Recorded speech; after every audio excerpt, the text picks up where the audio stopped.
This was our closest ally, and it doesn't sound like the Britain we know. It was almost an antithetical. It was a mirror image, Alice in the Looking Glass version of George Floyd. It's kind of in hibernation.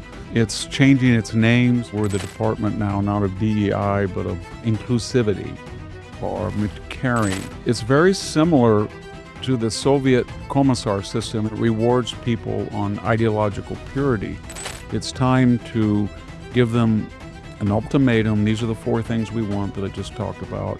You've got 10 days or a week to do them. If you don't do them, you're going to regret it. And then do a level of damage that would set them back 10 or 20 years.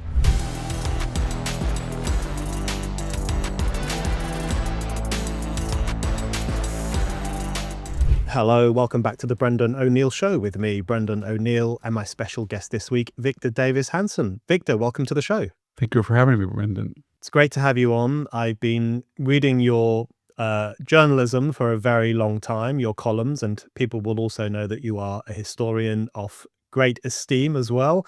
Thank you. So there's a lot I want to ask you about in the 30 minutes that we have, but I think I want to start with a little bit of a self-regarding question, which is just to ask you, I'm speaking to you from the United Kingdom, of course, and I wanted to ask you what Americans currently think of Britain. You probably are aware that J.D. Vance is often getting himself in trouble with our media classes over here by offering his opinion on where we're going wrong.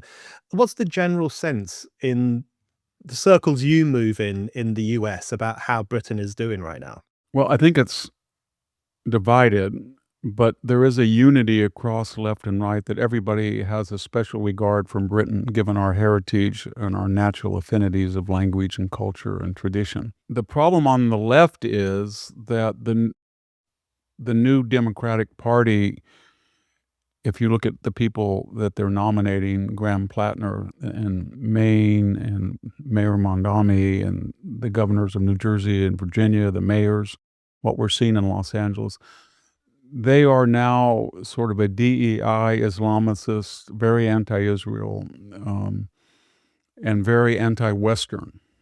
And so while the old Democratic Party was very Eurocentric and sort of thought the EU was our model, that's been nuanced by the new Democratic Party that feels that some of our toxicity comes from the white European tradition. And on the right, I think there's much more general goodwill toward Britain and maybe less toward Europe. The only nuance on the right is that there's a sense of worry, not criticism, but worry that when we hear you have 40 admirals and maybe only 40 capital ships, and we had great World War II, when the World War broke out, you had the largest fleet in the world and performed greatly in the war. We've been an ally. And then all of our traditions of free discourse and expression come from you. And when we hear what people who are censored on social media or are stopped at the airport, so we're hearing things that doesn't jive with our age-old impression of Britain. And so people that, unlike the left, who says, well, they've got the same toxic white Christian male heterosexual stuff that we do, and they need this stuff. On the right, it's more, my gosh, this was our closest ally, and we're joined at the hip, and it doesn't sound like the Britain we know.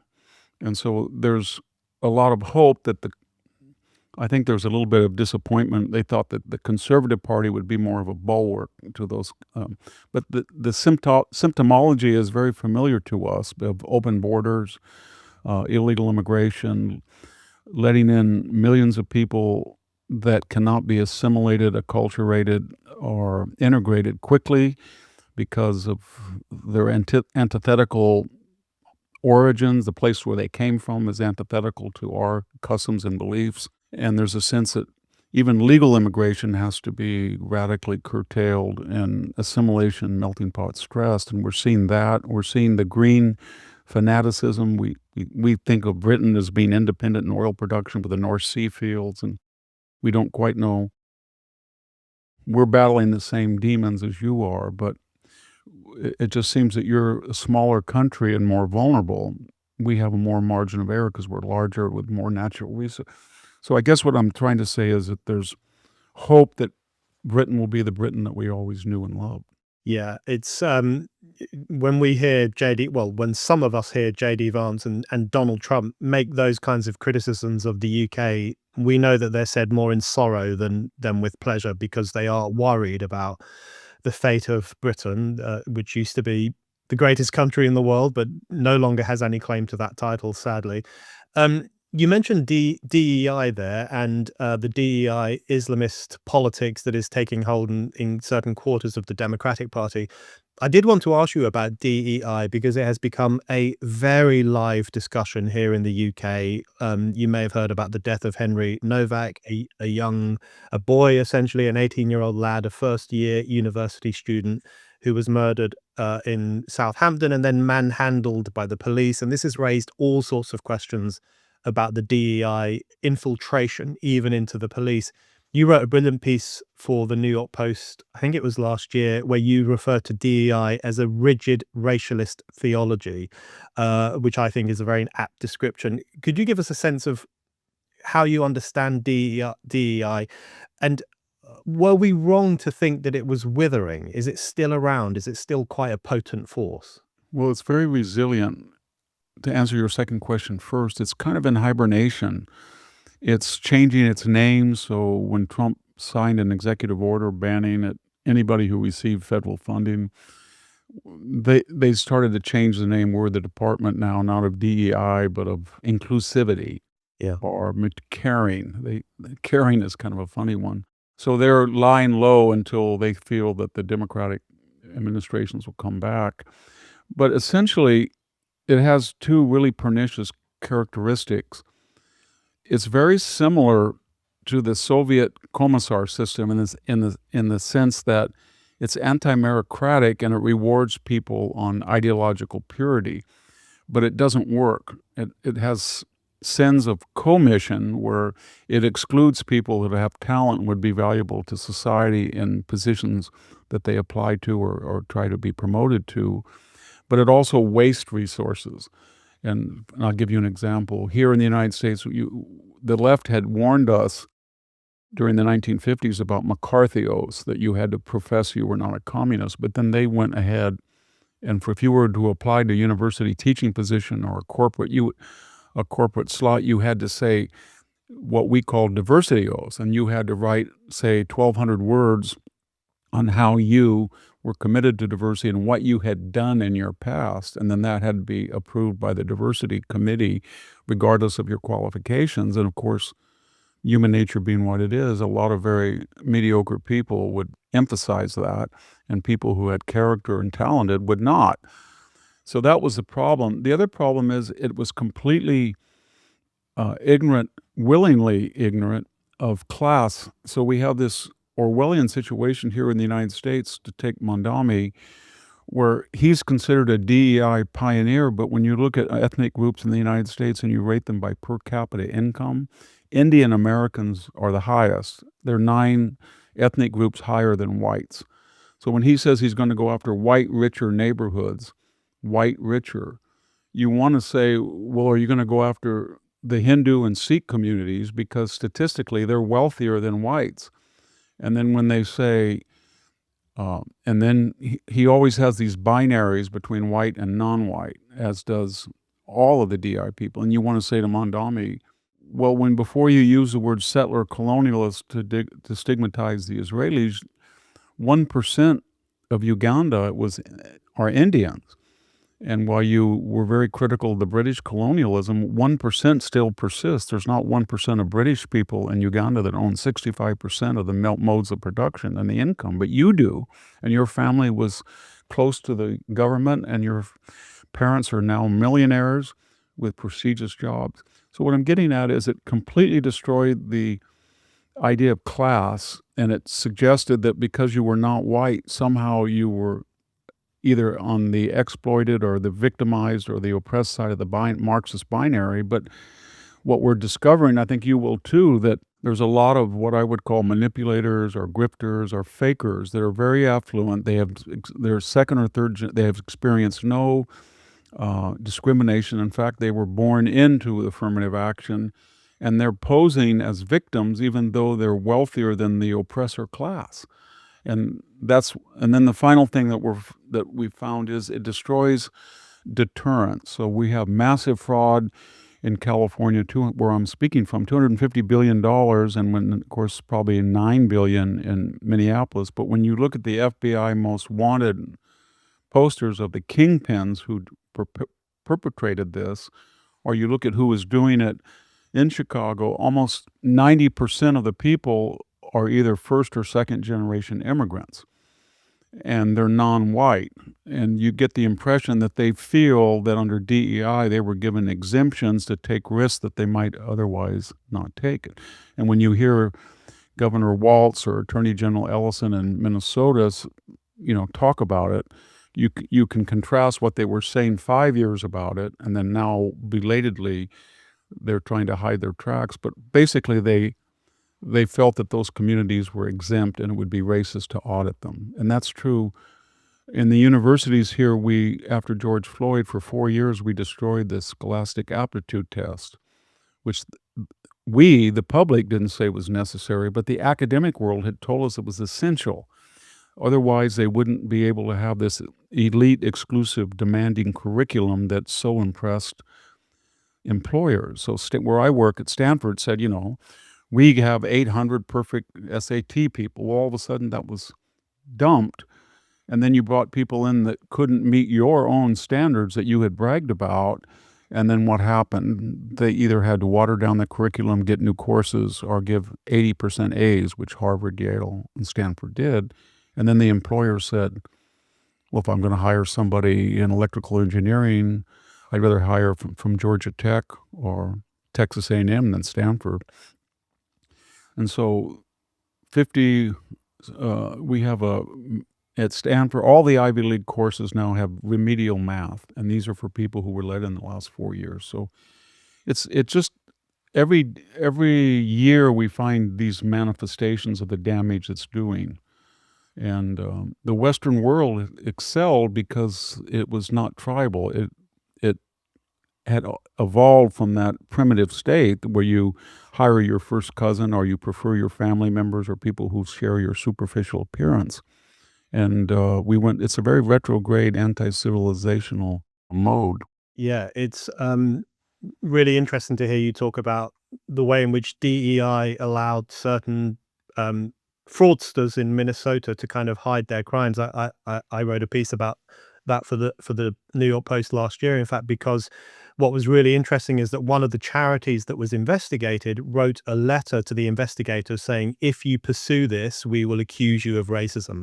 So openly, explicitly kind of weaponizing DEI to serve their own fraudulent ends.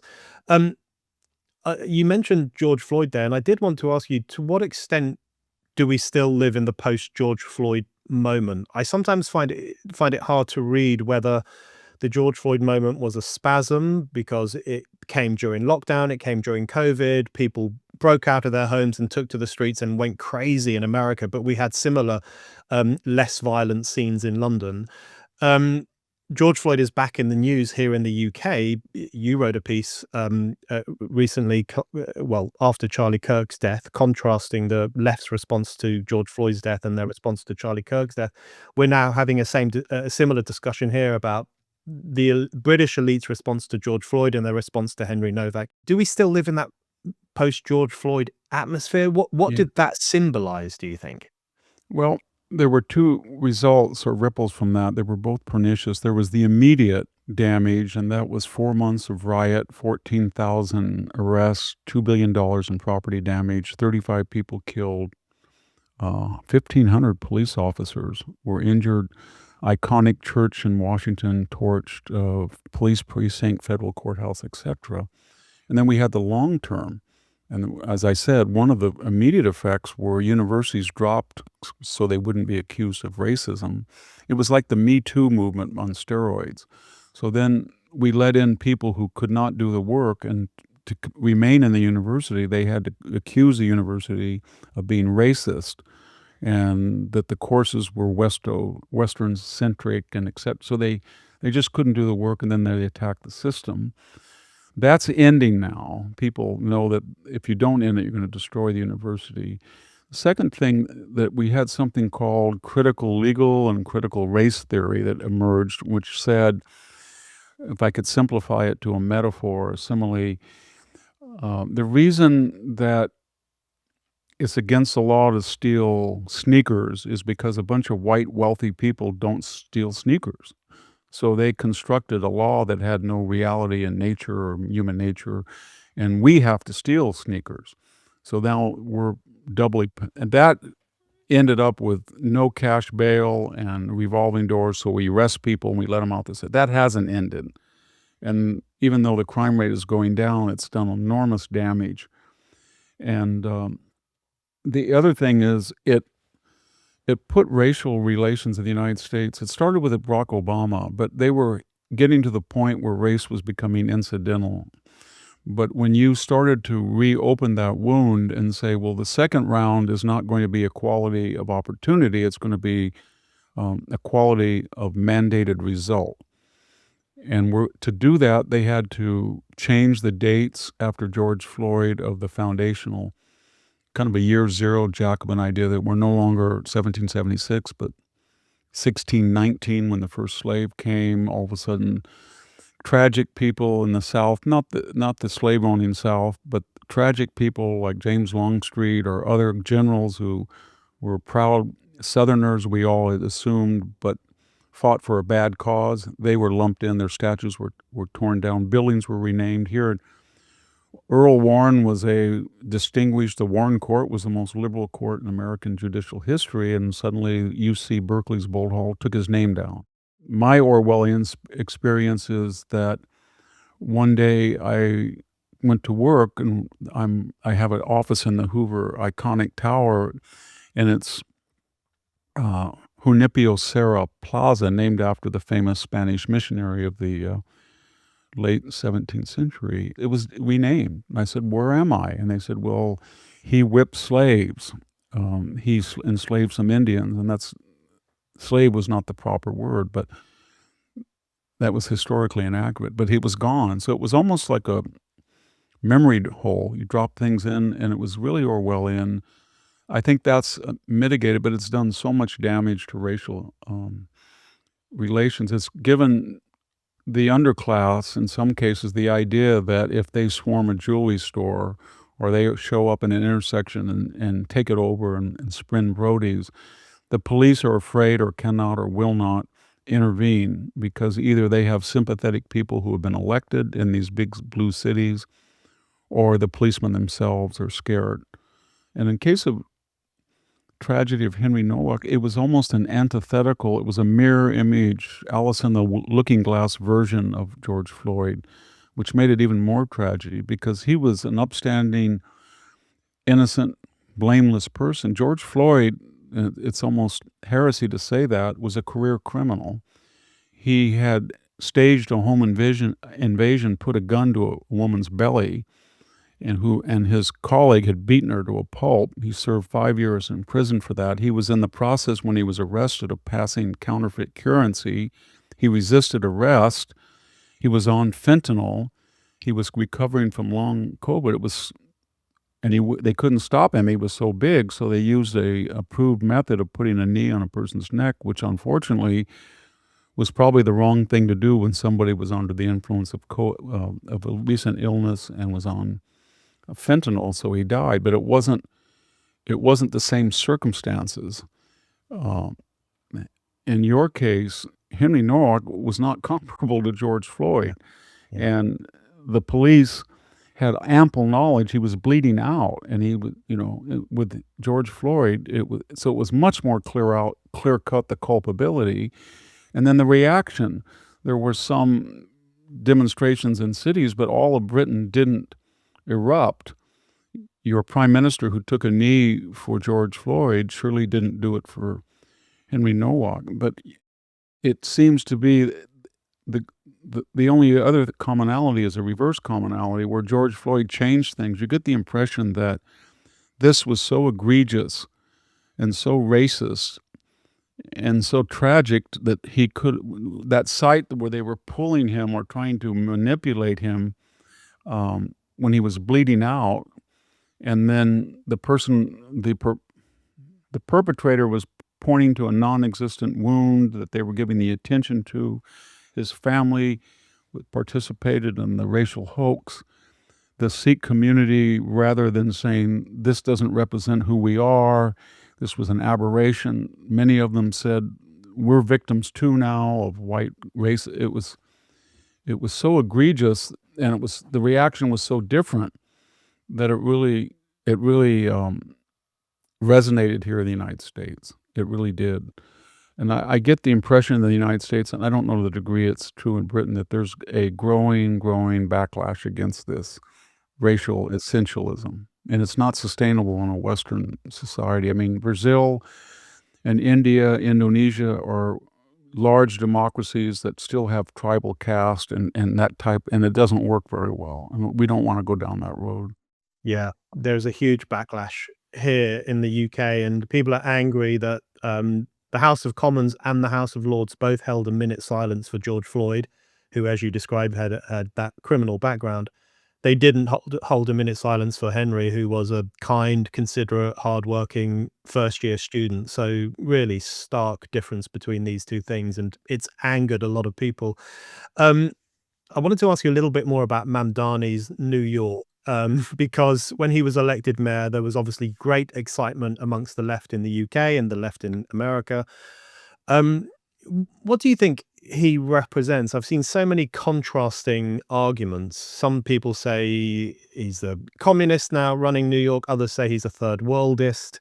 Others think that his Israelophobia, as we might describe it, his hatred for Israel, was a key driving force behind his success in certain communities. How would you describe his leadership, the role he plays? Well, he reminds me of one of our iconic fakers, and that was Elmer Gantry. He's a person who came in and people didn't know much about him. He was very photogenic. He smiled. He was the first socialist dash, maybe communist, anti-Israeli, probably anti-Semitic. Anybody around him they had a paper trail or a social media trail of being anti-Semitic. And he wouldn't, he said he was going to arrest Netanyahu on sight if he came to New York. He wouldn't celebrate the traditional founding of Israel. Thugs were threatening Jews at daycare centers. He didn't really matter to him. But he was kind of a faker. In other words, he came in, he reminded me of the Pied Piper. He smiled. He said all these happy things. We're going to bring down prices. But beneath that was a novice, zealot, extremist who really does want to he lets that out every once in a while. Even that smile, that veneer is very thin, so he'll say things like, well, we're going to help people and we're going to make the landlords renovate, and of course if they don't, we're going to confiscate their property, or we're going to provide stores that are more modest in price, and then he'll say, but we're going to spend $30 million on it, and all the co-ops and all the university towns don't work. We know that that the food is of not the same quality, and they lose so much money that they don't last. And yet he's trying to revive a 1960s Whole Earth Catalog type of thing. So he doesn't know much, but he's representative of the AOC, Rashida Tlaib, Squad, Jasmine Crockett, Graham Plattner. It's a new type of Democrat party. It reminds me of the McGovernites that took over the party in 1972, and Richard Nixon won in that landslide against them. But they hate Israel, and by that I mean they accuse it of things where there's much more evidence for much more egregious sin. If you're going to talk about expropriated land, Cyprus would be a good example, or ethnic cleansing the Armenians 3 years ago in the corridor of Kazakhstan, or if you want to talk about mass genocide, you could talk about what's happening in Nigeria and Christians. But they never talk about any of this. It's just this little tiny. So it's a new party that's anti-Semitic. It's anti-Israel. It's very strange. It's pro-Islamic. So you think the anti-enlightenment or anti-liberal tendencies of radical any part of Islam would not appeal to the left. And it didn't under the old regime of the Clintons and people like that. But they have embraced not just anti-Israel slogans, but at these campus demonstrations, you see Hamas flags, you see Hezbollah flags, and it's almost as if the left has said, well, they're DEI. The white, Israel now is being called white, a white oppressor, and that anybody who's oppressed by them then is shielded by the DEI buckler. So this party is a socialist Islamicist party now. And then the old guard, they remind me of a play of Euripides, the Bacchae, where you have an old group that are fuddy-duddies, and Dionysus and the Bacchae comes in and they try to dress up like him and act like they're cool. Or during the 60s, you see older people with bell-bottoms. Well, that's what as Elizabeth Warren and Chuck Schumer and that old guard of the left, Bernie Sanders, they want to get in on it. But deep down, they're terrified of it. That's very well described. And I did want to ask you what you think anti-Israel sentiment represents. I mean, we have the Islamo left, as you've just described it. We have that problem here in the UK. They have it in France as well. This unholy alliance between a radical left and radical Islamists, as embodied in Queers for Palestine, which is the example people often give, that kind of suicidal idea. You've referred to Israel as representing the muscular spirit of the West, which I think is a very good way to put it. Is anti-Israel sentiment part and parcel of the kind of anti-civilizational trends of our time that we have in America and here in the UK? How do you understand this kind of venomous, obsessive hatred for Israel? I think there's 3 or 4 reasons for it, and they become demographic to ideological. Here in the United States, we usually had 6 million Jews and maybe 1 million Muslims, but we've had a radical transformation in immigration. So from India and the Middle East. So now we have about 5 million Muslims. Their fertility rate is about 2.7. Ours is not as anemic as Europe's, but it's still 1.7. So there are more Muslims now on campus, about 250,000 of them. At the same time, we're into the 4th or 5th generation of the Jewish diaspora. So the young Jewish student or the next generation, half of them are secular, and the other half either doesn't believe in Israel anymore or tries to hide that because they feel it's socially inappropriate or a disadvantage in your career. So demographic makes a big difference. Israel is no longer the underdog. It wasn't after the 1967 war, but even when Netanyahu was economic minister, they went to a free market economy. The kibbutz, socialism is over. When a person goes there today and you see Haifa, it's a much more impressive city than San Francisco. I mean, there's no homeless. People are happy. It's bustling. The traffic. It's solved its gas and oil problem. It's solved its water. Every problem, existential problem it has, it solves. Everybody thought that Iran was this terrible existential enemy that nobody dared touch. You might have to do Iraq or Afghanistan. You can't touch Iran. 93 million people. And Israel destroyed its air defenses in a matter of hours. So it's an overdog now, and they feel that Israel's lost the sympathy of being 11 million people surrounded by 500 million. They've forgotten that existential reality because it's so successful, and it's so successful because it's so Western. Technologically, it's government, free speech. And it reminded me, I did an interview, kind of an ambush interview by Piers Morgan not too long ago, and he was ranting and raving about Israel and that it's not a democratic society. And I just politely asked him, do you really think that you can renounce Islam as Jews are secular in Israel in any of the Arab countries? And he said, well, I go all over these Arab countries. I go all over the Middle East. I'm treated well. And I said, you're treated well because you're a celebrity and you have a thin, carefully delineated agenda. And he said, what do you mean? I said, well, next time you're in Saudi or Kuwait or Qatar, just have 2 types of guests. An apostate Muslim and says, I don't like I'll anymore, I'm done with it. And then have somebody who says, say in Riyadh, I'm sick of the royal family, and see how long before they pull the plug on you. And the people, your guests, will be jailed within 24 hours. And if you don't know the difference between that and going to Israel and saying, I don't like Netanyahu, and I find Judaism confining, so I'm kind of an agnostic, and see how you're treated, and you're not going to be treated poorly at all. And so what I'm getting at is that these people are not empirical. They don't like Israel because it's very powerful, it's very Western, and within these European and Western countries, the United States, the former British Commonwealth, the Muslim population is growing dramatically, and the Jewish population is under threat and shrinking, and people make the necessary adjustments in the general public. I talked to a politician not long ago, and he said, I didn't think it would be true here. It is in Europe. You criticize the Jews and nothing happens to you. You criticize Muslims and you never know what they're going to do. So that's an element too. Yeah, absolutely. Couldn't agree more about Israel being open and free. I was there at the end of last year, and you can say pretty much what you want about Netanyahu. I also met people, leftists for Bibi, which is a kind of group of anti-woke leftists who support Netanyahu. So it's a whole mishmash of ideas.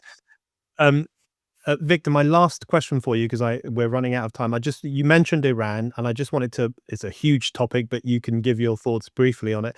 I just wanted to ask you how you think that's going, because it does seem a bit like it's frozen in aspic. It's difficult to know which way it's going to go. There's a ceasefire, then there's not a ceasefire. It's hard to tell if Trump's heart is in it or not. Is he going to sell out Israel, which is what some people are starting to suspect? What's your overview of the Iran situation and where it might go next? I think we have to dispense with the idea of war.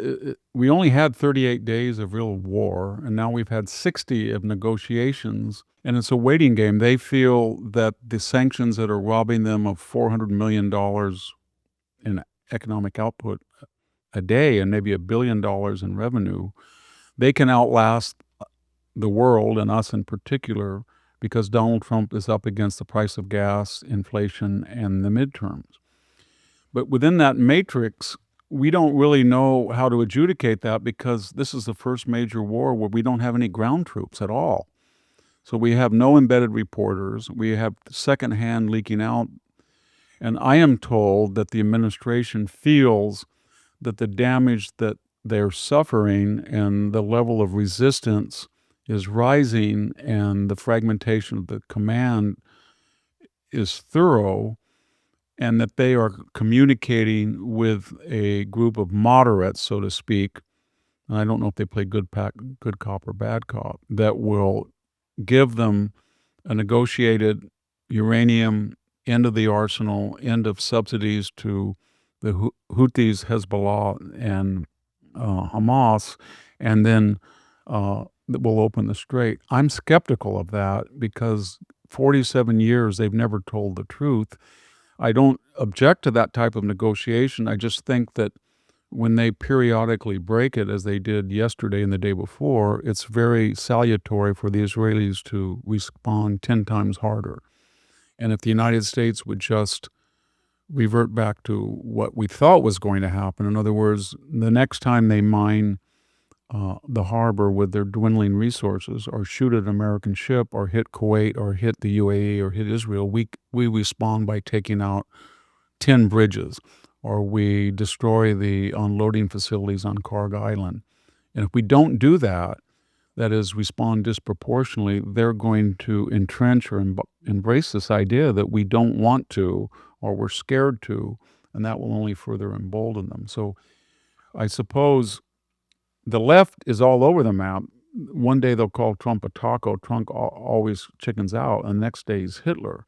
But so you can't really calibrate the war from them, because they're against anything, even when they're opposites. But there is a growing group, and I'm not talking about the Tucker Carlson, Nick Fuentes, Candace Owen, Megyn Kelly right, but there's a growing feeling that we've negotiated enough. We have a 47-year history of these types of negotiation. It's time to give them an ultimatum. These are the 4 things we want that I just talked about.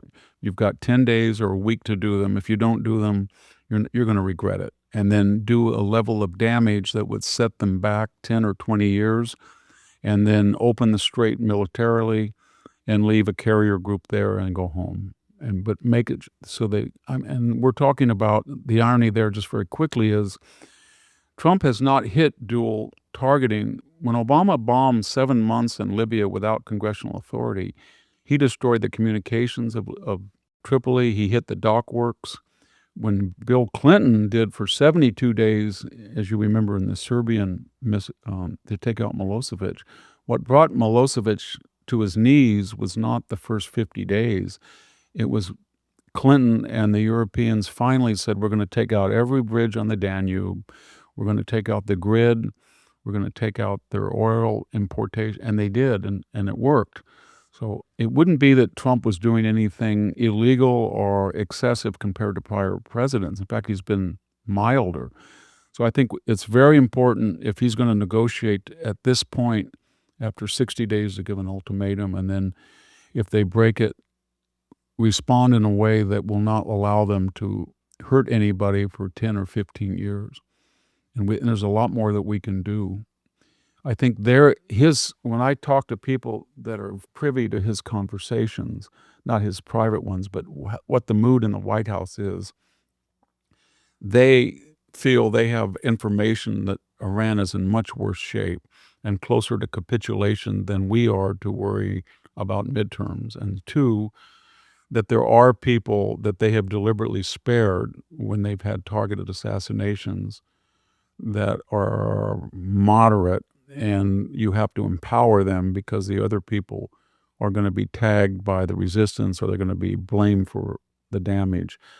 I'm skeptical of that, bad cop, good cop. I just want to make sure that they don't ever hit one of our allies or ourselves without a disproportionate response that will stop it. And we know that it's worked in the past with the Houthis and others, if you're disproportionate. And we have a lot of things we can do for them we haven't done yet because out of humanitarian concerns, or we're worried that the resistance, if they take over the country, will be set back. But that's something in the future. Right now, we've got to stop this idea that we're negotiating ad infinitum. Victor, thank you very much.